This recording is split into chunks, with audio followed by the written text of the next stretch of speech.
Sebanyak 332 atlet taekwondo di Kota Banda Aceh ikuti ujian kenaikan tingkat yang digelar Pencap TI atau Taekwondo Indonesia Kota Banda Aceh di Gedung Balai Meseraya Aceh Minggu pagi.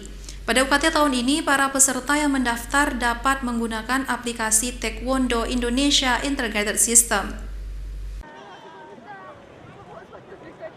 Sebanyak 332 atlet taekwondo di Kota Banda Aceh ikuti ujian kenaikan tingkat yang digelar oleh Pencap TI Taekwondo Indonesia Kota Banda Aceh di Gedung Balai Meseraya Aceh Minggu pagi. Kegiatan ini dibuka oleh Wakil Ketua Pencap TI Kota Banda Aceh Afrizal. Wakil Ketua Pencap TI Kota Banda Aceh juga menyerahkan sertifikat dan kukiwon pada 6 atlet taekwondo Kota Banda Aceh. Setiap atlet diharuskan mengikuti materi ujian yang diberikan oleh penguji agar dapat lulus dan dapat naik tingkatan sabuk.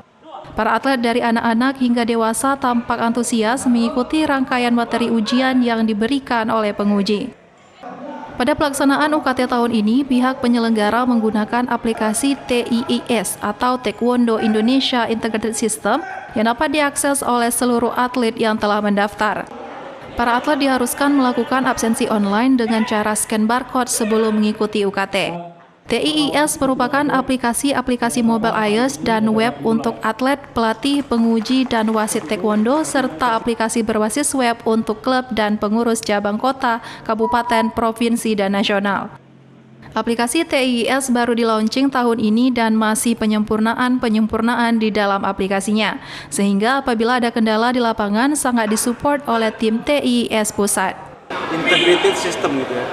Kalau kita bilang integrated system itu di situ semuanya lengkap. Ada manajemennya semuanya.